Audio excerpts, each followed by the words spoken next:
guys, it's a new day for me. So, we have a new topic that we're going to be discussing today, and I have to be honest, this is not my favorite topic. If I could get away with never talking about this, I would. Unfortunately, when you work with children, this is a necessity. So today we're going to be talking about rules and consequences for rules. And quite a few of you lately have been coming up to me and asking questions about this. So I wanted to have the opportunity to just talk to everyone who participates in these trainings so that everyone has the same information and so that we can all be on the same page as far as rules and consequences go. Because especially since we have different teams that work at different times, it's important that we all know the rules and all know how to handle situations when the rules are being broken. So, I will admit, I'm not the best at this. I have a really hard time balancing the idea of kids should have fun and love church and enjoy church and just feel loved with also the idea that kids need boundaries, and they don't know how to set those boundaries for themselves, so we have to be the ones to set them for them. But sometimes I get nervous that setting those boundaries in such a strict way will deter them from enjoying church as a whole. Because I want these kids to grow up and to love church and to want to be part of church, because it's so common that kids stop going to church when they get to college, but I want this to be a loving, wonderful experience for them where they feel welcomed and safe and excited to be here. And for some kids, having rules does those things for them. It gives them a safety net, it gives them a sense of security, and it helps them to know how to behave, because sometimes we just have to teach them how to behave. And I never want the rules to be a situation where they feel like following the rules or not following the rules changes the way that we love them, because that is absolutely not true. That's not the way that it works with our Heavenly Father, and it shouldn't be the way that it works with us either. I know sometimes when a kid just absolutely defies all of the rules constantly, it's harder to love them and to love them well, but having these rules in place helps the kids to know their boundaries and to know what is okay and what is not okay, and having a set standard helps them. They have set standards at school when they go to school, and it just gives them the opportunity to work inside of these boundaries that we have set up for them. So, with that being said, I will go ahead and tell you the 3 rules that we have for C3KIDS. The first rule is love God, and the second one is love others, and the third one is love yourself. And those are posted in every room, or at least they should be. When we redecorated the early childhood area, they might not have been put back up, so I will check on that. But those 3 rules are what we're seeking here. And I purposely made them on the positive side instead of don't do this, don't do that, don't do this, because I want them to be the behaviors that we encourage rather than the behaviors that we discourage. So the way that we introduce these rules to them is what really makes a difference. Because saying to a child, love God, is kind of an abstract idea, and so it's our responsibility to tell them the rules, but then also to explain to them what those rules mean. So, love God. Respecting the property that we have here at the church. Everything here belongs to Him, and so when we respect the things that are around us, we are loving God. Singing during worship time, praising God, doing your best to participate in the lesson and to listen and to pay attention and be focused in. That is one of the main ways while we're here that we can love God, because that is our chance to give back to Him everything that He has given to us. And we obviously cannot come close, but worshiping Him is one way that we give back to Him. The next one is to love others. Loving others, obviously the other kids in the classroom, but especially respecting the teacher, paying attention, listening, not talking when you're supposed to be quiet. A big thing that we talk about during Kids Amazing Worship with loving others is giving each other the chance to worship on your own. So don't sit by someone that you know that you'll distract, Or during communion time, don't be chatting with your neighbor because that's their time to talk to God. And that plays well into the third one, which is love yourself. So choosing a spot where you're not going to get distracted, giving yourself the best opportunity possible to worship, to learn, to praise, to follow the rules, okay? So explaining to kids that if you know sitting by Johnny is going to be a distraction for you, choose a different seat. And explaining to them that it's okay to do that. A lot of times the kids feel pressured as to where they sit, possibly. They think they need to sit by their best friend. Well, it's fun to sit by your best friend. However, if your best friend is going to cause you to not love God well by singing the best that you can for him, or not love others well by listening to your teacher, or not love yourself well by giving yourself the chance to learn, then you should choose a different seat.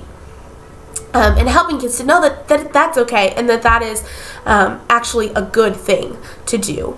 I know that when I was younger, I probably never would have thought about choosing a different seat. But when you give them that option, and when you tell them it's okay to do that, it helps them to know, like, this is okay, I can do this. I want to give myself the opportunity to learn and to grow and to love God. All right? So those are the 3 rules. Those are what they mean. What we do every week in Kids Amazing Worship is we state the 3 rules. The kids know them by now, so if you just say love, they'll fill in the other 3. Like, they'll fill in love God, love others, love yourself. And then I'll ask them for examples about once or twice a month of what it means to love God, what it means to love others, what it means to love yourself. And then the way that we handle when they're misbehaving is I'll stop what we're doing and I'll say, you guys, are you loving others very well right now? And they'll, and I'll say, well, why not? And they'll say, well, we're not listening to the teacher, or we're talking too much. Or during communion, are you guys loving God very well right now? No, because we're not praying. We're not spending the time praying. We're talking to our neighbor instead. Are you loving yourself very well right now? No, because I'm allowing myself to be distracted by what's happening over here. And that works pretty well for the elementary kids because they can understand those concepts. And having the older kids in there helps the younger kids to be able to process through that and to know what the rules are and how they actually apply in the setting of Kids Amazing Worship. So if you're not part of Kids Amazing Worship, I would encourage you to still go over the rules every week. The kids will start to know them. They'll start to know what they mean. You'll have to change the way that you explain it a little bit for the younger kids, obviously, because you can't use abstract concepts with them. So loving God would be singing. Loving God would be listening. Loving others would be being quiet. Loving others would be not hitting or not taking toys. Loving yourself would be sitting and paying attention. Having fun. That's a way to love yourself, okay? Giving yourself the opportunity to have fun. So, those are how you can explain them every week. And Sunday school, I would encourage you, your second hour, however, there's been a little bit of a break, and for whatever reason, the kids forget the rules when they get to second hour. So go over them again. Say, okay, before we start, let's go over our rules again. I know you guys heard them first hour, but let's just do a refresher, a little reminder, okay? And it's not the way that they earn love from us. That's a huge thing for me. Like, it is not the way that they get respect from us. It's not the way that they get love from us. It's not the way that they earn anything from us, is to follow the rules. It's just the way that they love themselves well. It's the way that they show love well. It's an expression of obedience out of a desire to obey rather than like, you must do this. And that's why all of the rules are a positive spin instead of a negative spin, because I believe wholeheartedly in that concept. I would never tell a kid that they have to earn God's love. I would never tell a kid that they have to earn my love. So now we're going to move on to the part that's really hard, is consequences. So we're going to go with like a 3-strike program. If you have to remind a kid 3 times throughout the day that they're not loving others well by listening to their teacher, or they're not loving God well because they're ripping apart puzzles, or they're sitting on the chairs in the way that they're not supposed to, or they're not loving themselves well because they're just talking constantly and not giving themselves the chance to listen and learn, then we're going to have to talk to parents. And you guys, I like to work with kids. There's a reason I like to work with kids. That's kind of a secret, okay? Sometimes talking to adults is intimidating, and especially talking to an adult when their child has been having a hard day. But it may be that their kid was awake all night long and the parent is just as frazzled as the child. And so it was a one-time thing because they just didn't sleep, or maybe they just weren't feeling well, or whatever it is. But if we approach it to the parents in a loving way and let them know, like, hey, this has been going on. These are the behaviors that we saw today. Was something going on? Out of the normal, out of the ordinary, were you guys traveling, whatever it may be, the parents may know when they drop their kid off that they were going to have a hard day. And so in the future, if the parents or families know, like, oh man, we stayed up way too late, they may tell you ahead of time, like, hey, Susie was up all night long, so she may have a hard day, and if that happens, let me know, okay? But when we communicate with the parents, it makes them feel more willing and able to communicate with us and let us know, like, hey, we might have a hard time, and just let me know if they have a hard time. There are some parents that already do that with us, that already tell us, like, hey, if there's a problem, I want to know. And they want to know, okay?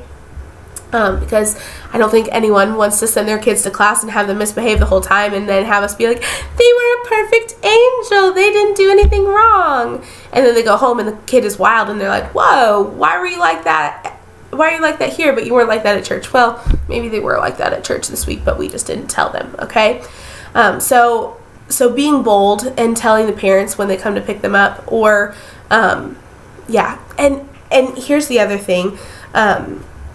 Some churches will take the kid to the parents' class or to the sanctuary when they're misbehaving. And I will let you know that I have a hard time with that concept, only because then it seems like adult service is a punishment, and that's not what we want to encourage kids to believe, because eventually they're going to go to the sanctuary for service.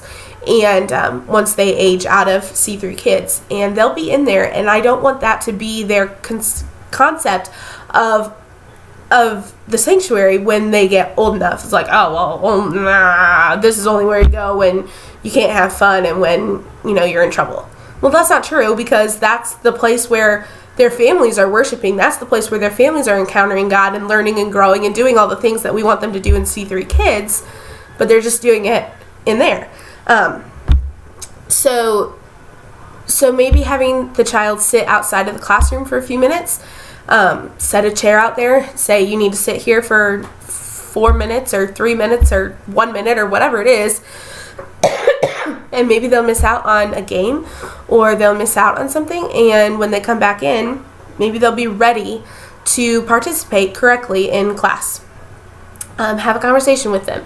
Say, listen, I don't want to have to sit you out here. However, you have reached your 3 strikes, so you need to sit out here for 1 minute, and at the end of that minute, you can come back into class if you're ready, and at the end of class, we'll have to talk to your parents about this. And next week, we'll try again. And always making sure to remind them, you're loved. God loves you. I love you. We want you to learn. We want you to grow, but your actions right now are not conducive for that growth, and so we need to remove you so that you stop distracting the other children in class, because it's not okay. And ultimately, that is why we have the rules here. In my opinion, part of it is just because it gets to be too much for the other kids, and it becomes so disruptive that no one in the classroom can learn. And at that point, they need to be removed for a little bit so that they can get themselves in a different mindset to come back in and be ready to learn. So, rules: love God, love others, love yourself. Consequences: 3 strikes, and then sit them outside the classroom, have a conversation with their parents when they come to pick them up. Let them know what happened that day, and let them know that even in the midst of all of this, even though they misbehaved, even though they had a hard day, they're still loved by their Heavenly Father. They are still loved by all of us here at C3 Kids, and we hope that we will see them next week. Okay?